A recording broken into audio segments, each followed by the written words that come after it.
The Veron station smelled like burnt copper and old regret. That was Marin, Coley's first impression of the place. The smell. Not the architecture, which was genuinely staggering. Not the 1,000 species crammed into a waiting area, the size of a small moon's interior, which was logistically impossible and yet happening anyway.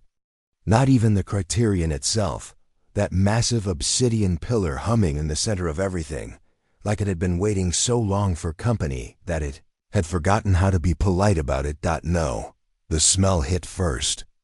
And it hit hard. Marin adjusted the strap of her shoulder bag, which contained 3 protein bars, a notebook she'd bought at a spaceport gift shop, and absolutely nothing that could be classified as a weapon. She was 29 years old, had a background in xenolinguistics, and was here because Earth's Interstellar Liaison Office had received an invitation to the Veron Proving event, and the only person available to attend on short notice was Marin, who had been eating lunch alone at her desk when the assignment landed in her inbox. She had accepted because she thought it would be interesting. She was beginning to reconsider that assumption. The Veron station existed in the dead space between 3 collapsed stars, orbiting nothing in particular, belonging to no government or faction. It was ancient, older than any civilization currently capable of filing a territorial claim over it. The beings who built it, the makers, most historians called them, for lack of a better name, had been gone for somewhere between 40 and 60,000 years, depending on which dating method you preferred, and how generous you were feeling about margin of error. What they'd left behind was this station, this pillar, and a legend. The legend said that the Criterion would recognize the worthy, that whoever it accepted would gain access to a vault buried deep in the station's core, a cache of maker technology so advanced that civilizations had gone to war over the mere rumor of its contents. Weapons, most assumed. The kind that could shatter planets or collapse suns. The kind that rewrote power balances across entire sectors. So naturally, every serious military power in the known galaxy had sent a representative.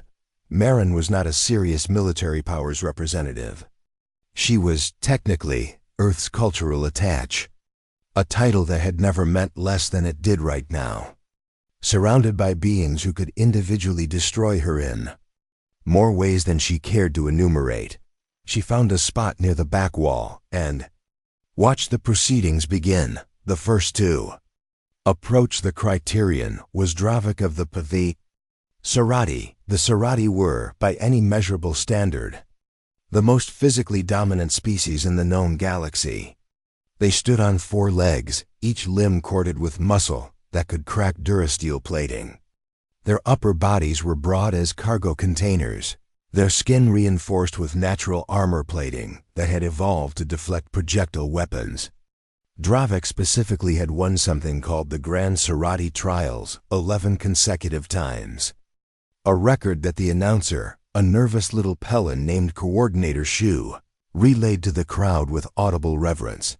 Dravik approached the Criterion with the slow, deliberate confidence of a being who had never truly lost anything. The pillar's surface, which had been dormant and dark, began to swirl with light as he drew near. Symbols cascaded across the obsidian like water disturbed from sleep. He placed his primary fist against the surface. The Criterion's response was immediate, clinical, and completely without ceremony. Structural deviation beyond acceptable range. Template incompatibility. Candidate rejected. Dravik stood very still for a moment. Then he stepped back. He said nothing, but the 4 armored plates along his shoulders rose and locked, a Sarati stress response, and he retreated into the crowd with the posture of a creature that had never learned how to process failure, because it had never needed to. The second candidate was Admiral Thessaly Vaughn of the Kurith Dominion. The Kurith were renowned not for physical power but for cognitive architecture. Their brains were structured differently from most organic species, layered, parallel processing, capable of running simultaneous tactical simulations that made them the most feared military strategists in 3 sectors. Admiral Vaughn had orchestrated the siege of the Pelin Corridor using nothing but sensor data and a staff of 12. 40 Kurith warships against 200 opposing vessels. She'd won in 11 hours. She approached the Criterion in silence, touched it with precise, unhurried fingers, and waited. Cognitive architecture misaligned. Resonance pattern unmatched. Candidate rejected. Vaughn withdrew without expression. She turned, found a wall to stand against, crossed her arms, and stared at the pillar with the focused, unblinking attention of someone already building a new strategy. The third was a being called only the Inheritor, which was either a title or a name. Marin couldn't find reference material on the species. They were tall, shrouded in a layered environmental suit, and moved with a grace so complete it seemed almost offensive. Their civilization, the announcer explained quietly, had existed for over 12,000 years without interruption. They had survived 3 extinction-level events. They had outlasted empires. The Inheritor's people were, in their own estimation and by most external measures, the closest thing to a proven long-term success story the galaxy had produced. The Criterion let the Inheritor hold contact for almost 30 seconds before it spoke. Evolutionary deviation, specialized. Lineage branch, confirmed ineligible. Candidate rejected. The fourth was a psychic, a Venari named Sewell, whose elongated skull pulsed with visible bioluminescent activity, indicating active mental projection. The Venari had spent centuries developing the theory that the Criterion was not a physical scanner at all, but a psychic construct. A consciousness lock that required the right mental signature rather than any biological marker. Sewell had trained for 8 years specifically to interface with it on those terms. The Criterion gave him 4 seconds. Mental architecture incompatible. Signal frequency unrecognized. Candidate rejected. Sewell floated backward, his light patterns dimming in a way that looked involuntary. By the time the 15th warrior, champion, or strategist had been turned away, the mood in the chamber had curdled from anticipation to something that felt more like collective vertigo. These were the best the galaxy had produced. Not chosen at random, selected by their governments, their civilizations, their histories, as the pinnacle representatives of species that had spent millennia competing to be the most capable, the most powerful, the most worth reckoning with. The Criterion had assessed each of them in seconds and found them all lacking. Coordinator Shu, visibly sweating through the kind of anxiety that comes from managing an event that is actively embarrassing everyone in attendance, scanned his registry. "We have 1 remaining registered participant," he announced, with the energy of someone reading a death sentence they hadn't written. Representing the Interstellar Liaison Authority of Earth, Candidate Marin. Cole. The silence that followed was the specific silence of a thousand beings simultaneously trying to figure out if they'd heard correctly. Marin raised her hand. "That's me." Every set of eyes, optical clusters, sensor organs, and sensory appendages in the chamber turned toward her. She gave a small, entirely unnecessary wave. A Serati near the front leaned down to whisper something to the being beside it. The whisper was not quiet enough. Earth? The generalists? That was the polite term. Humans had been in interstellar space for less than a century. They had not won any wars of particular note. They had not produced any champions of galactic renown. They had not developed any specialized physiological traits that made them exceptional at any single thing. They were known, to the extent they were known at all, as the species that showed up to everything, finished in the middle, and somehow kept coming back. Marin made her way through the crowd. The space opened up easily, being stepped aside less out of respect, and more out of the communal instinct to get a clear view of what was about to happen. She walked the last 30 meters alone, her footsteps completely silent compared to the resonant crashes that Dravik's approach had produced. She stopped in front of the Criterion. Up close, it was enormous. The surface was smoother than it looked from a distance, almost liquid, like frozen motion. The symbols that drifted across it were doing so slowly now, as if the pillar was resting between performances. Marin looked back at Coordinator Shu.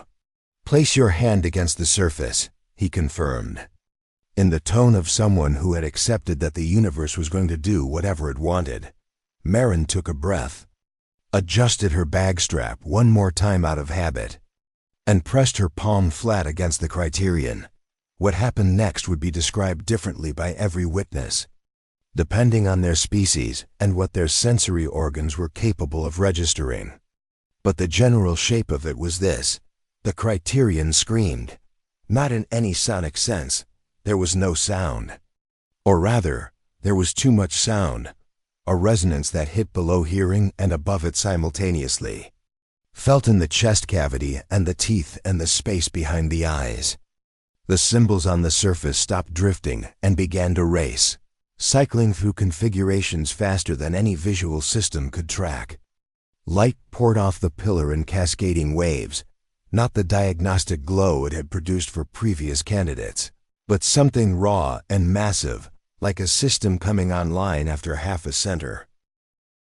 Why of standby, the chamber's own lighting, dormant strips along walls that no one had been able to activate, blazed to full power all at once. Marin stood very still because she did not know what else to do. Her hand was still on the surface. She could feel something through the contact, not warmth exactly, but attention. Like being looked at very carefully by something very large. Then the Criterion spoke, not in the flat, diagnostic voice it had used for every rejection. Something different. Something that had weight and depth and what Marin could only describe later as recognition. Primary sequence identified. Biological template, baseline. Deviation index 0. Adaptive architecture, confirmed. Candidate classification, origin class. It paused, and the pause felt deliberate, like punctuation chosen carefully.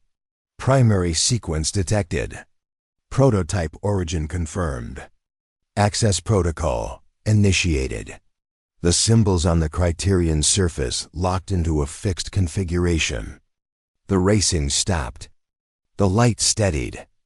And from somewhere deep in the station, beyond every wall and corridor between here and whatever lay at the center of it all, Marin felt, heard, sensed something massive begin to move. A door. Opening for the first time in 50,000 years, the chamber erupted. Dravik's armor plates slammed upright. Admiral Vaughn's eyes went wide. Sewell's bioluminescence strobed in chaotic arrhythmia. Coordinator Shu dropped his data tablet. 15 rejected champions and 100 gathered observers all began speaking at once in a cascade of different languages that even the translation systems couldn't fully untangle, producing a noise that was less crowd, reaction, and more general structural alarm. Marin moved her hand from the Criterion slowly, then turned around to face the room. "I genuinely do not know what just happened," she said, which was both completely true and, in retrospect, the most honest thing anyone had said in the chamber all day. The Criterion pulsed once behind her, a soft, almost gentle light, and the holographic display it projected above its surface showed a single image, a corridor, stretching inward, waiting. The corridor was warmer than the outer chamber. That was the first thing Marin noticed as she walked into it, still not entirely sure why she was the one in front. Technically, she hadn't volunteered to lead. She'd simply stepped forward. The door had opened in response to her specifically. And then everyone had looked at her expectantly. And her body had made the social calculation that standing still in that situation would be worse than moving. So she walked. The others followed. Dravik came first, which she was aware of mostly because his footsteps made the floor register feedback through her boot soles. Admiral Vaughn walked beside him, already scanning the corridor walls with a handheld device she'd produced from somewhere. Sewell floated several feet behind, his head patterns pulsing irregularly. The inheritor moved at the back, silent and watchful. A handful of others filled in the space between, xenobiologists, scholars, the Kurith tactical team. Coordinator Shu, clutching his recovered data tablet like a security blanket. The corridor itself was doing things. As Marin passed each section, the walls came alive. Not aggressively, not in any way that felt threatening. More like a building recognizing that someone had finally come home. Panels lit up. Symbols resolved into readable configurations. In a few places, holographic projections bloomed out from the walls like plants growing in fast forward, displaying information in layered visual formats that her linguistic training told her were meant to be intuitive, designed to be parsed without prior knowledge of the language. "These are instructions," she said aloud, slowing down to look at one cluster. "For what?" Vaughn asked, moving up beside her. "I'm not sure yet. The syntax structure it's almost modular, like it's designed to explain itself." Marin reached out and touched the projection. It responded to contact, expanding the section she'd indicated, highlighting the relevant components. "This is incredible." "Keep moving," Dravik said from behind her. Not rudely exactly, but with the directness of a being who had very little patience for linguistic analysis. When there was a vault ahead, the actual chamber at the corridor's end stopped all of them, and the entrance. It was not what any of them had expected. There were no weapons. Not exactly. There were objects that might have been weapons in the hands of beings who thought in those terms, the same way a surgeon's tools might be weapons in the hands of someone with worse intentions. But the chamber was dominated by other things, medical stations with diagnostic arrays that were already powering up, ecological modeling systems displaying planetary surfaces in miniature, overlaid with restoration pathways, communications architecture sophisticated enough to connect signal across distances that current technology required relay stations to span. Construction tools, healing tools, infrastructure, knowledge. "This isn't an armory," Vaughn said, her tactical mind processing the recalibration in real time. "No," agreed a voice from the entrance behind them. Everyone turned. Standing in the mouth of the corridor, flanked by 12 armed soldiers in unmarked enforcement gear, was a woman Marin didn't recognize.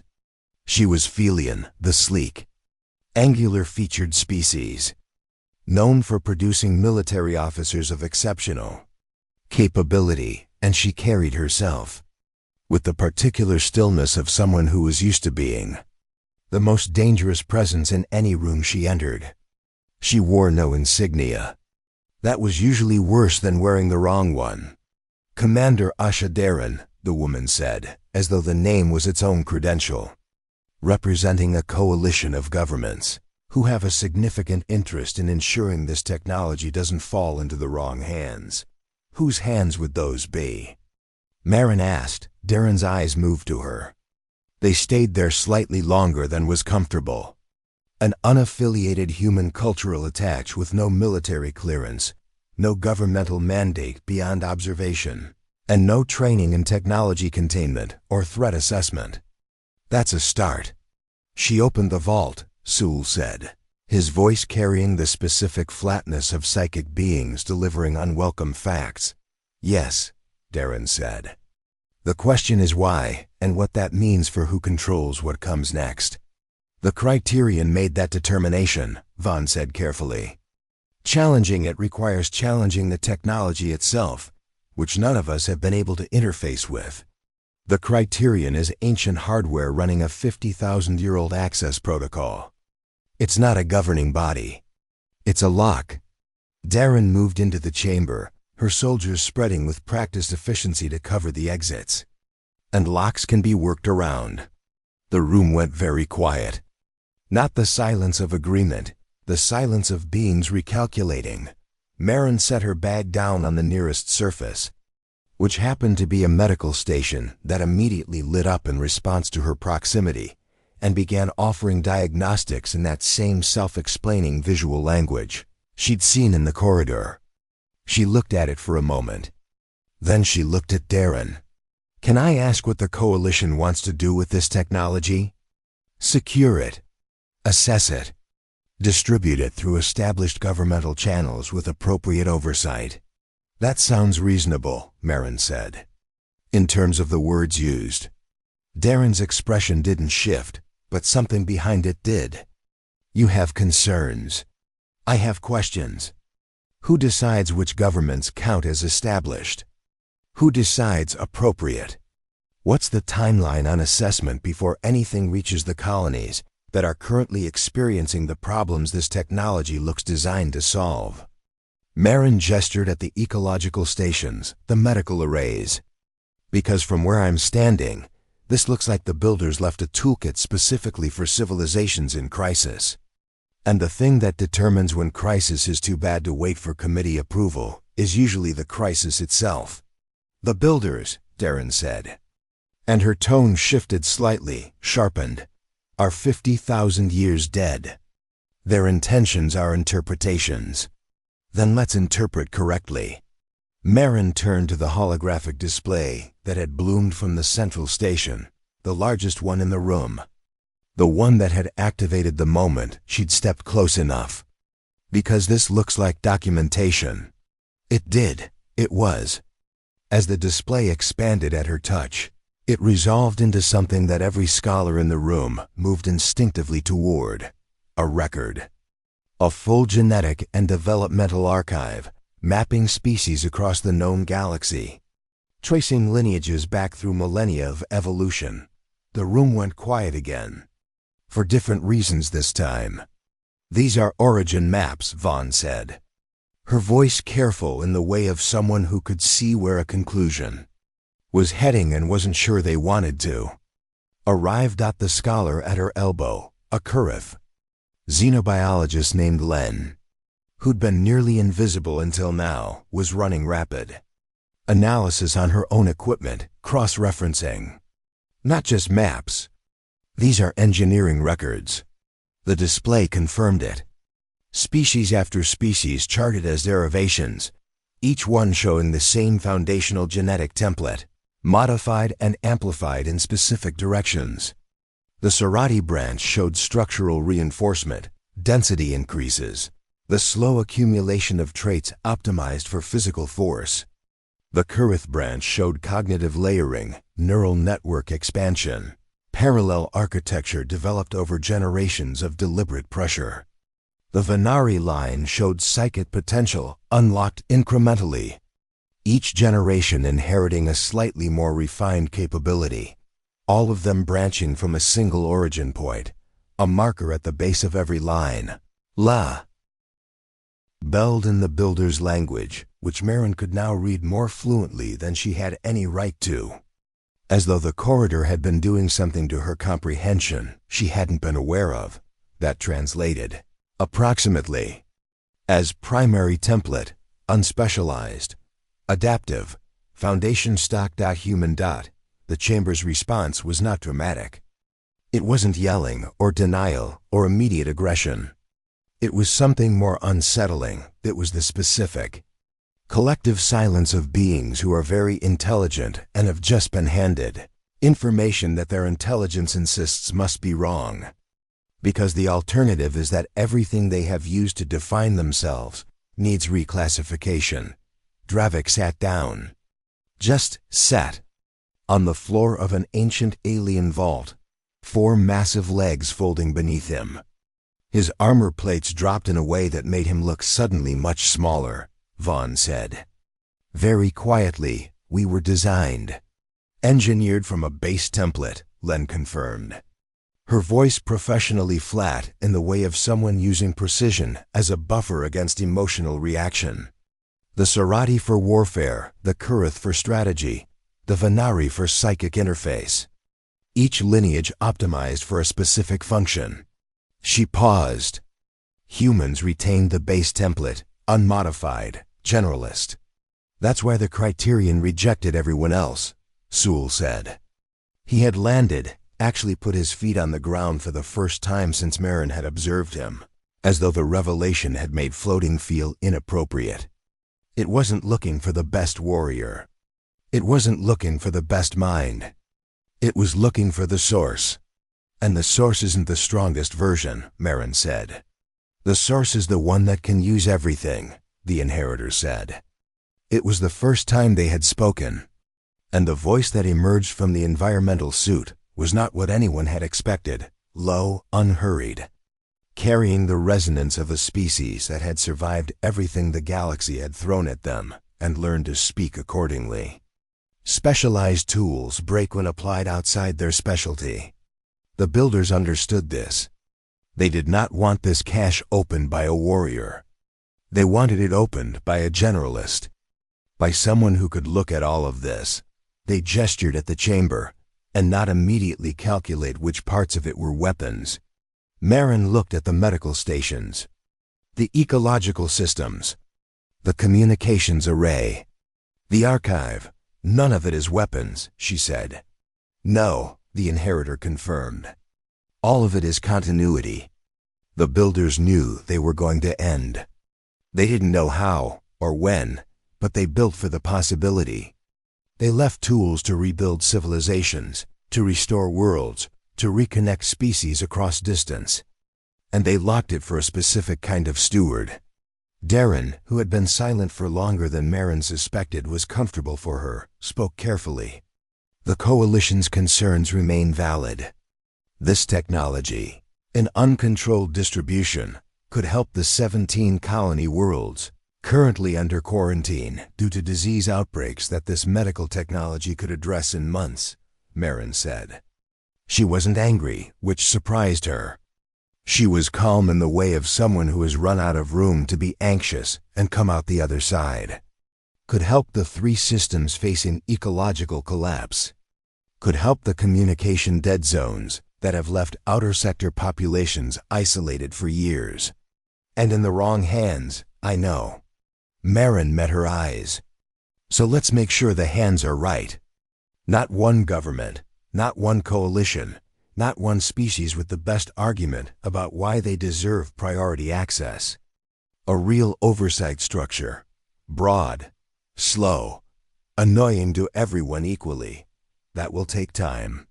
Yes, and in the meantime, the most urgent cases get addressed first. The coalition gets a seat at the table. A seat, not the head of it. She glanced at the soldiers by the exits. And the weapons stay holstered, because there's nothing in this room worth shooting anyone over. The builders specifically made sure of that. The silence stretched. Darren looked at her soldiers. Then she looked at the chamber, at the technology, dormant and patient. At the archive still unspooling its revelations. At the gathered beings from a dozen species, all processing their own recalibrated sense of where they'd come from and what that meant. A seat at the table. Darren said finally. A real one, Marin confirmed. Derren nodded once. The soldiers didn't lower their weapons immediately. That would have been too clean for real life, but they settled. The particular relaxation of bodies that have been told to stand down without anyone saying the words out loud. Vaughn spoke. Her voice carrying that careful, precise quality that Marin had come to recognize as the Kurith equivalent of deep respect. You negotiated that without any formal training. I have a background in linguistics, Marin said. Mostly I just tried to figure out what everyone actually wanted underneath what they were saying. That is negotiation, Vaughn said. It's also, Drevek said from the floor, where he had not yet gotten back up, apparently what the builders engineered the rest of us away from. It was the most self-aware thing Marin had heard a Serati say. She wasn't sure if that was the revelation doing something to him or just Drevek specifically. Either way, she filed it away as a reason for optimism. The Criterion's archive continued to unspool across the display. Millennia of records, waiting for someone patient enough to read them. Marin pulled out her notebook, The one from the gift shop, slightly battered now, and uncapped a pen. "All right," she said, finding an empty page. "Let's figure out what we actually have here." And they did. Not cleanly, not quickly, and not without argument. But together, the galactic champions and the unremarkable human who'd opened the door, they began. The builders, it turned out, had left excellent notes. They'd just been waiting 50,000 years for someone baseline enough to read them without immediately asking which parts could be used as a weapon. Humanity, perpetually average, relentlessly adaptable, and thoroughly unimpressed with its own centrality to galactic history, had finally shown up right on time.